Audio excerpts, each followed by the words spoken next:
Береты и трехцветные галстуки – отличительная черта юных миротворцев всего мира. Отряды школ Северной Осетии сегодня собрались на второй республиканский слет. Он приурочен ко Дню миротворца ООН. Этот праздник во всем мире отмечается с 2003 года. В этот день всегда вспоминают погибших героев.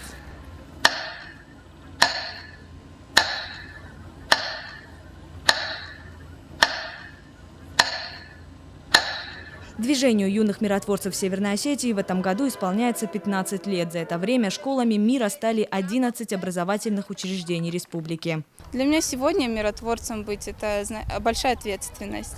Я недавно узнала, что я должна буду сегодня читать клятву, которую мы 2 года назад, так же как эти дети, тоже давали, положа руку на сердце, держа галстук у себя на руке. Это было шаг какой-то новый для меня, новое ощущение, что ты уже не тот маленький пятиклассник или шестиклассник, а уже что-то значащий человек для города. Ежегодно в ряды правозащитников вступают десятки школьников. В торжественной обстановке сегодня членами движения стали почти 200 ребят со всей республики. Галстуки им повязали ветераны боевых действий. Как сказал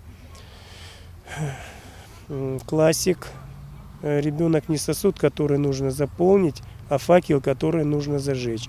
Вот мы, взрослые, вместе с детьми, ветеранами, мы зажигаем новых детей на ратные подвиги, чтобы они помнили историю, чтобы не только историю края, но и историю России, историю военного дела Организации Объединенных Наций, чтобы они были лидерами в своих возрастных категориях, группах, ну и росли достойными членами нашего общества, своей семьи, своего города, своей республики. В конце слета по традиции в небо запустили шары, тоже 3 цветов. Голубые – символ мира в душе, красные – мира в стране и зеленые – мира на всей планете.